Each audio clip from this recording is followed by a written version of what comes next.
Hello. After the last lecture, we followed Michelangelo's career after the expulsion of the Medici from Florence. And now we're at the moment when Michelangelo, for the first time in his life, is going to go to Rome in 1496.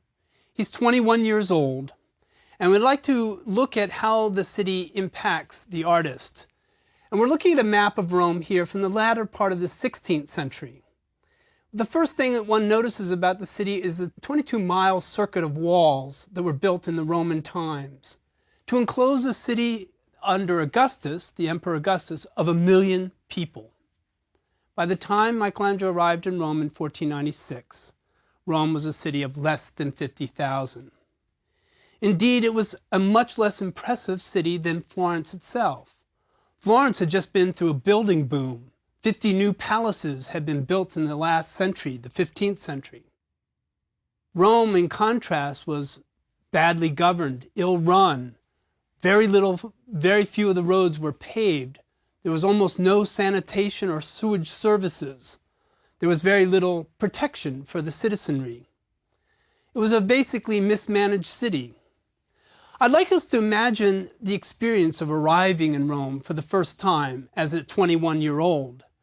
So within that circuit of 22 miles, what we notice is that most of Rome, even in the 16th century, is still uninhabited, or what we call the disabitato, is the uninhabited part of Rome, was the greater proportion of the city. Indeed, that population of 50,000 or 55,000 was crowded into the tiniest elbow, the bend of the Tiber River, in this area called the Campus Martius, the ancient Campus Martius. We notice here's where the Colosseum was. Even in the 19th century, the Colosseum was still at the edge of the inhabited part of Rome. Even in the 19th century, Rome had not yet refilled the space within the walls that it occupied under Augustan Rome. So it must have been a very strange city to experience. Let's imagine ourselves arriving. The first experience, as everyone is in seeing Rome, is noticing the walls. These are enormously impressive. But the very curious experience is of passing through the walls, one expects to see a city. But in passing through the walls of Rome in 1496, it would have seemed like you were still in the countryside because of all of that uninhabited, the disabitato part of Rome was so extensive. And then imagine this, that of course anybody traveling to Rome in 1496 didn't go with guidebooks. There were no maps or anything available. So what would you think if you saw this, the Pyramid of Caius Cestius, for example? I think even today, people are somewhat flabbergasted when they see a pyramid in the middle of Rome.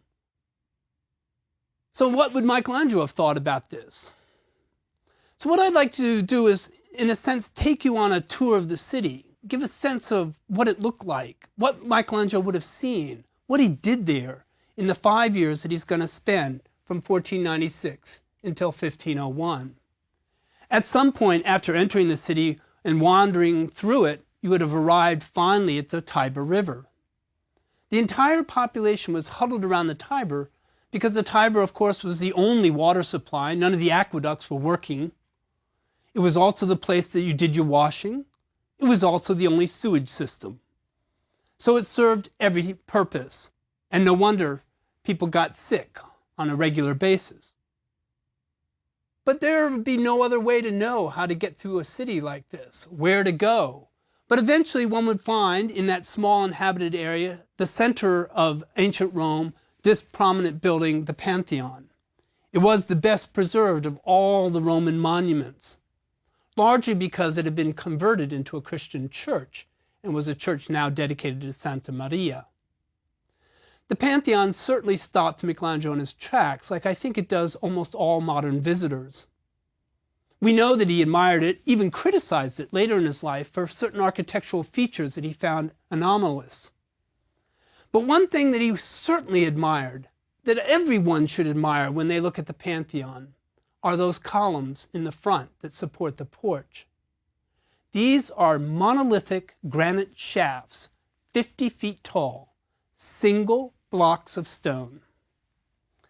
This is a feat of engineering, of quarrying and transport that only the Romans were capable of doing, bringing these granite shafts from Egypt.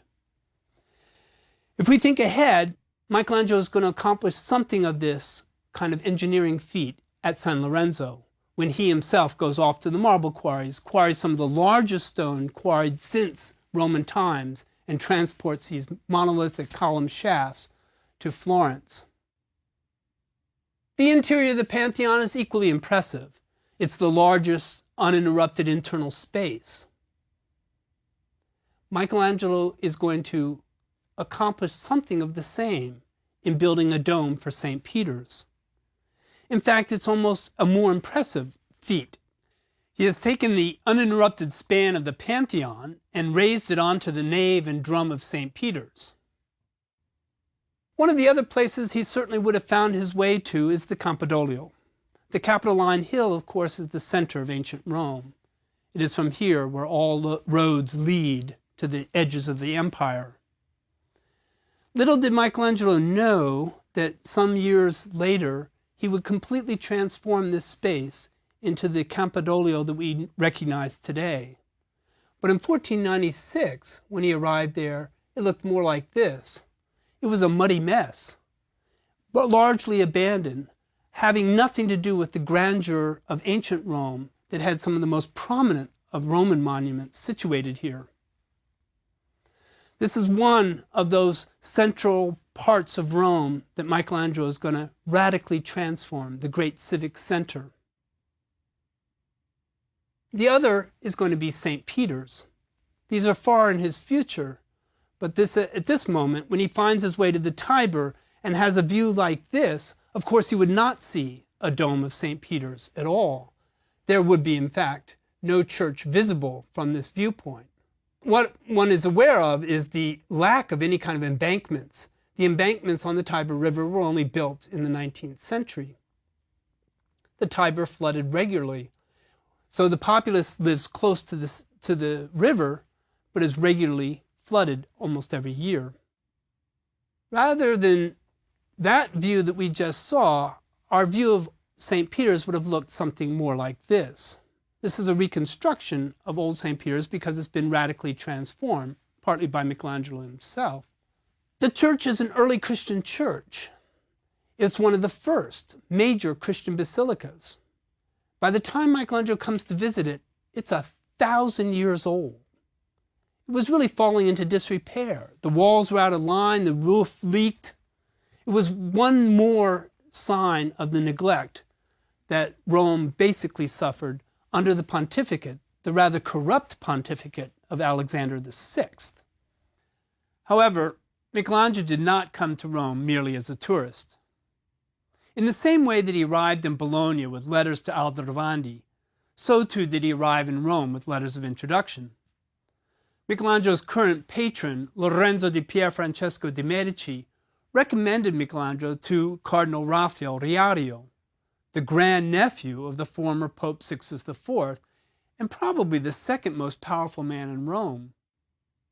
It must have been somewhat daunting for the young Michelangelo to meet one of the wealthiest and most powerful men in Rome. But armed with such letters of introduction, the artist's welcome was assured. Our imagination barely penetrates the interior of the cardinal's residence, and we remain deaf to their conversation. It was polite, if brief. The cardinal and the artist had some mutual acquaintances, including a useful ally among the Medici. Following a few pleasantries, the cardinal dismissed Michelangelo, but not before inviting the young man to examine his collection of antiquities. The cardinal was obviously a man of taste and discrimination and vast wealth.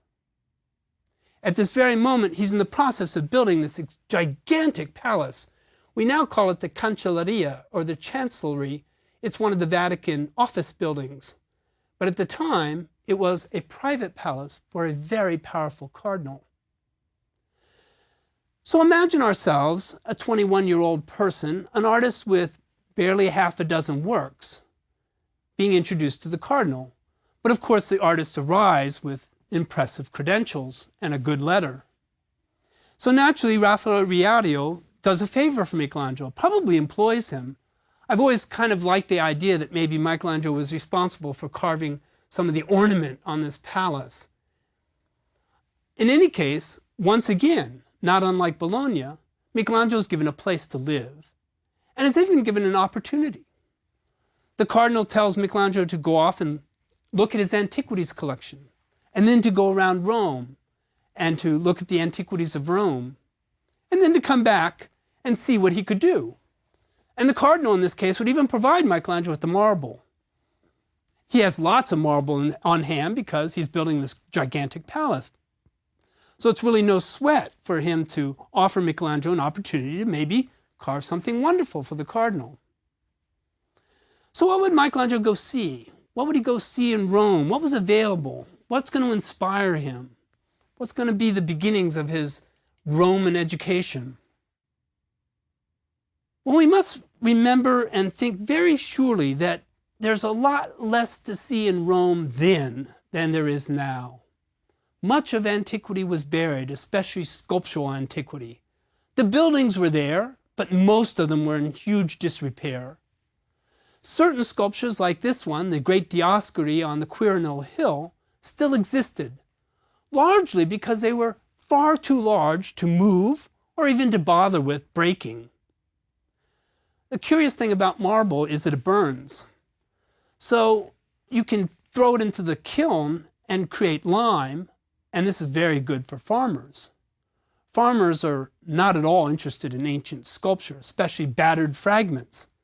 So really, by the time of the Renaissance, anything that's anywhere available and easily accessible above ground has been burned in the lime kilns.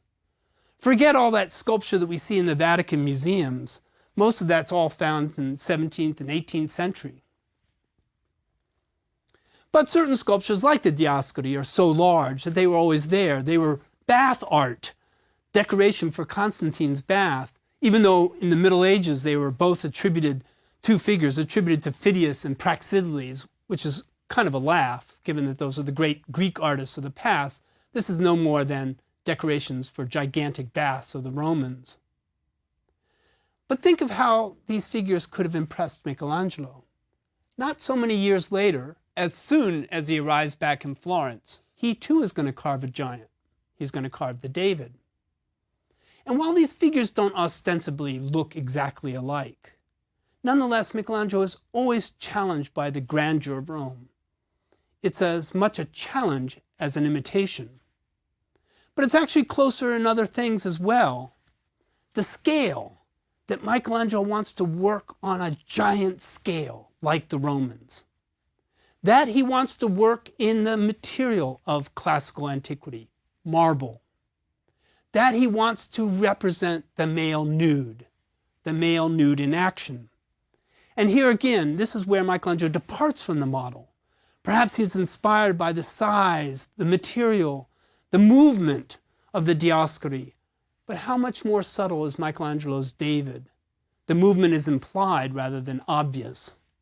Much more contained, a much more beautifully proportioned, a much more attractive figure. One other work that we know Michelangelo admired tremendously was this one, the Torso Belvedere. It sits in the Vatican Museum now, largely ignored by the hordes of tourists that go on rushing to the Sistine Chapel ceiling. Who cares? It's a battered fragment. Here's a case where I think the fragmentary nature of the sculpture actually prompted Michelangelo's interest. The fragment allows his imagination to reconstruct it in any number of different ways. And it's a larger issue, a larger point we should make, that the Renaissance, not having as nearly as much of classical art as we now have today, nonetheless could look at even a bad sculpture like this, very poor condition, and still find inspiration. They were incredibly capable of imagining what this sculpture originally looked like and how it might have been beautiful. So while we look at it as sort of a beat-up old hunk of marble, I think the Renaissance saw what it potentially was and what it had been. For Michelangelo, this is one of the figures he responds most immediately to.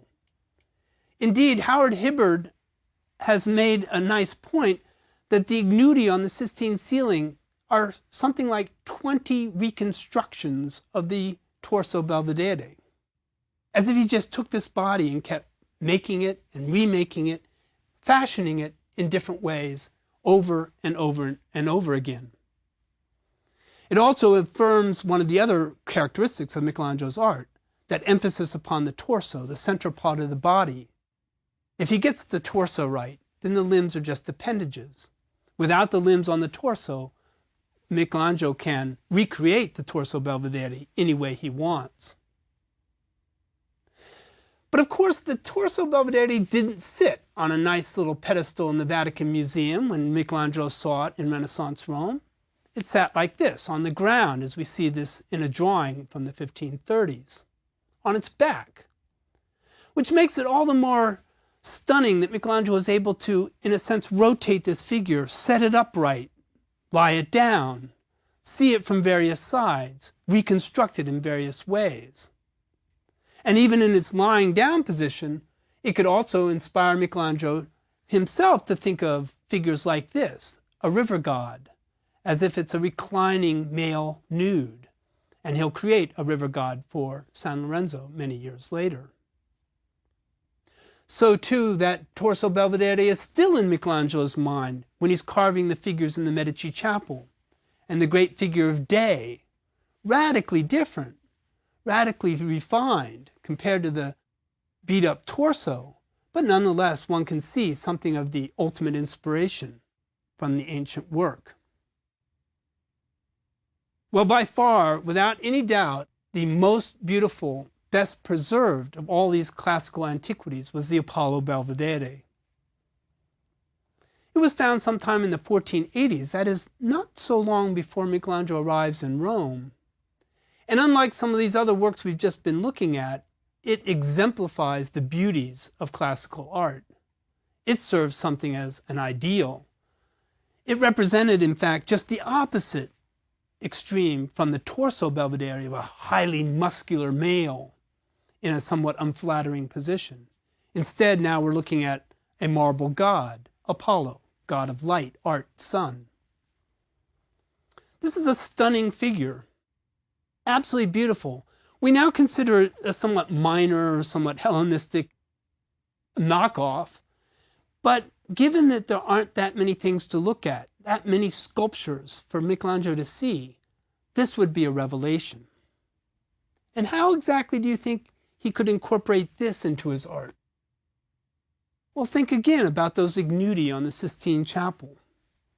Aren't they perfect specimens of humanity? Beautiful males in incredible positions of movement? A contrast between the flesh and drapery, which is one of the things that sets the Apollo Belvedere off, the nude body framed by this beautiful drapery. So too does Michelangelo use drapery to emphasize the nude of his ignudi. Or think differently. Think especially about the quality of the marble and the quality of the carving here. This is an exemplary piece of Roman carving. And Michelangelo is always going to be attracted to the technical accomplishments of any artist, past or present. And this is just astonishing. The drapery is carved so thin it's almost translucent. The way the drapery contrasts with the flesh, each as soft and malleable. Is there something in Michelangelo that comes to mind? What is he going to carve very shortly after is a figure, the Pietà, that does very much the same thing. The nude flesh of Christ on the lap of the Madonna. A beautiful contrast between figure and drapery, the nudity and the draped forms. But also both stunning pieces of marble. Technical facility of the highest order.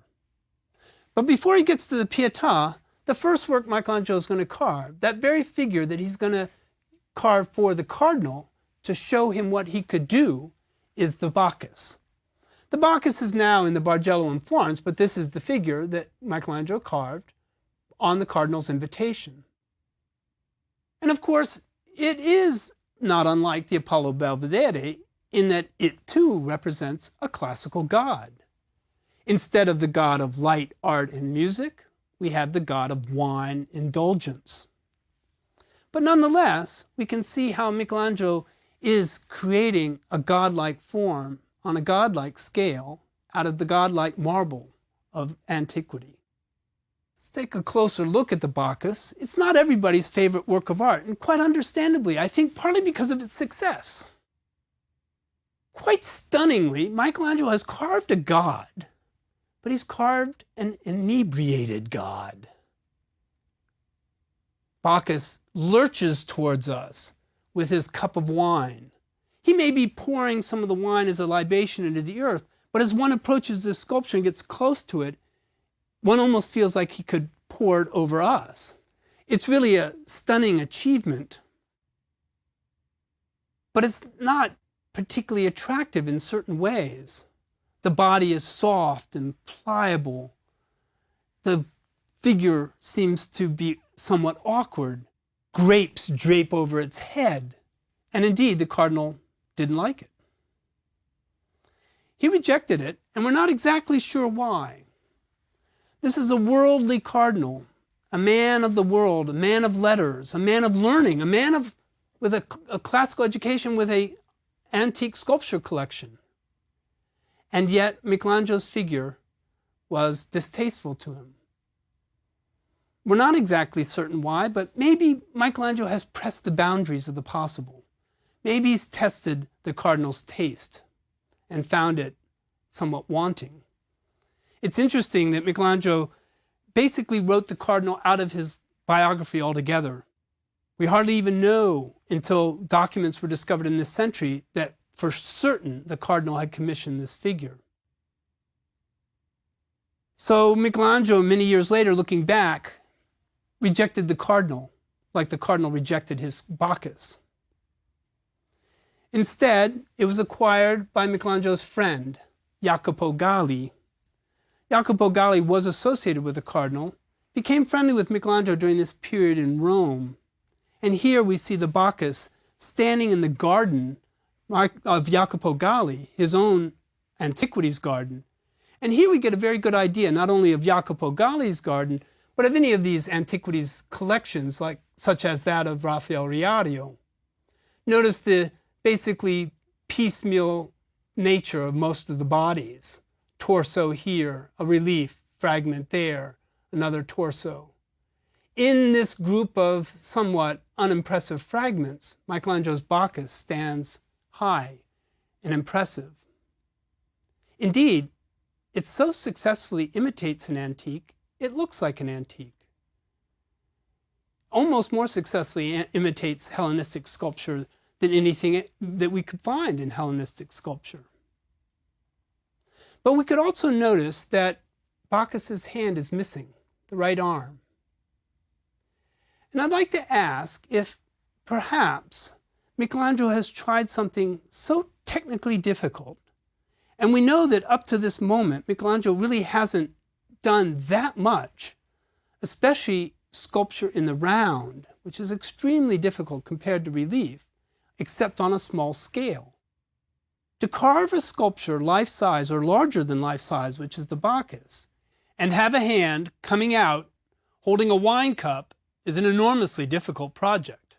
Generally, one leaves most of the marble between the hand and the cup while one carves the cup first, and then gradually the arm. But at any moment, the slightest slip of the chisel and the hammer could break that arm. The hand today is reconstructed, and we really do not know for certain when it was broken. It's complete in the Bargello, but it's incomplete in this drawing in 1530. I have two suggestions. Either Michelangelo broke it on purpose in order to make the Bacchus look like an antique, so that it would fit into the antiquities garden of Jacopo Galli or the cardinal. Or slightly more radically, perhaps he made a mistake and it broke while he was carving. Now, we don't like to think that great artists make mistakes, and we hardly allow Michelangelo to make any mistakes in his life at all. But I think in the course of this series of lectures, we'll find many times when Michelangelo's ambition in part outruns his abilities, or just more humanly, that it's always possible to make mistakes. Artists are not perfect at all times. And even a great artist like Michelangelo, I think, could make errors. And this is an extremely easy one to make.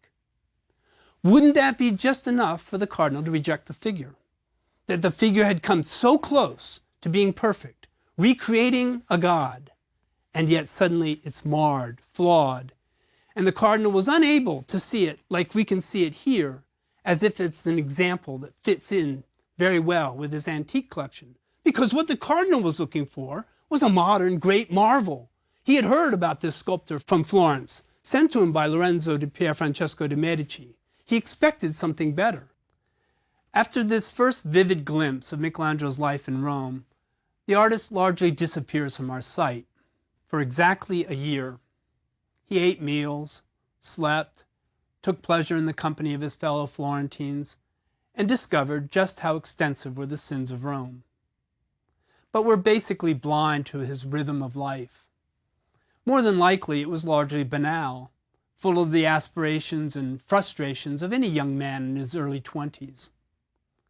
From a letter that Michelangelo addressed to his most revered and dear father a year later, we learn that life in Rome was a little bit more difficult than Michelangelo had first anticipated. He wrote, "Do not be surprised at my not returning to Florence, because I've not yet been able to settle up my affairs with the cardinal, and I do not want to leave without first receiving satisfaction and being remunerated for my pains." Acknowledging the need for courtiership-like patience, Michelangelo wrote, "With these grand masters, one has to go slowly." What Michelangelo did not admit to his father was that the Bacchus probably had not been a success. Contrary to Michelangelo's hopes and expectations, Cardinal Riario had not proven to be the patron that the artist had desired. Nor did the Bacchus earn him a great deal of money or further employment. Instead, the artist sought patronage among his Florentine acquaintances. He undertook to carve a marble figure for Piero de' Medici, the eldest son of his earliest patron, who was then living in exile in Rome. But Piero reneged on his promise, and once again Michelangelo was left without a patron, without income or opportunity. Michelangelo bought a piece of marble for 5 ducats, which proved to be bad, and then he purchased another for 5 more ducats. 10 ducats was a lot of money. It's about 1/5 of a skilled laborer's income for an entire year. Yet Michelangelo informed his father, perhaps disingenuously, that he was carving for his own pleasure. Altogether, this was a most unusual way for a young artist to proceed. Michelangelo had come to Rome hoping to find a patron. When things did not work out with Cardinal Riario, Michelangelo did not seek work with one of the large sculpture or painting workshops, such as those operated by his fellow countryman, Antonio Palaiuolo, for example. He might have secured a steady income carving tombs in the hugely successful shop of Andrea Bregno. He had enough friends and contacts that he could have found regular employment. But he didn't. Clearly, he was biding his time, hoping for something better than just steady employment. Indeed, his situation became ever more uncertain, and when his brother visited in August 1497, he found Michelangelo living in straitened circumstances. No longer associated with the cardinal's household, nor benefiting from the great man's attentions, Michelangelo's undesirable living situation forced his brother to stay at a public inn. Michelangelo's father, a loving, if fussing parent, clearly worried about his son, now living far from home, without an ostensible job or any steady income. Ludovico was prompted to write a letter to his son, offering long-winded advice, which sounds remarkably like Polonius in Shakespeare's Hamlet, proffering advice to his young Laertes. And I'd like to read you Ludovico's letter to Michelangelo. Thrift is good, but above all, don't fall into poverty. Live carefully and wisely, stay moderately warm, and never wash. Give yourself rub-downs, but don't wash. I understand you have a swelling in your side.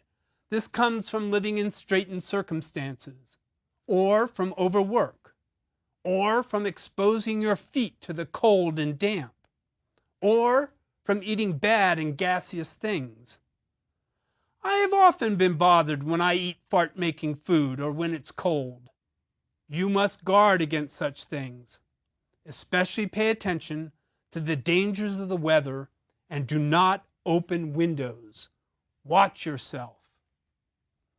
Unfortunately, we do not have Michelangelo's response. However, his father's letter offers a glimpse of Renaissance notions of health, some of which have stubbornly persisted into modern times. Not washing too often or exposing yourself to unhealthy drafts.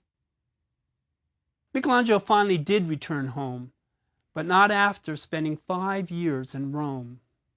First, he would carve 2 marble masterpieces, the Bacchus and the Pietà, which we will consider at greater length in our next lecture.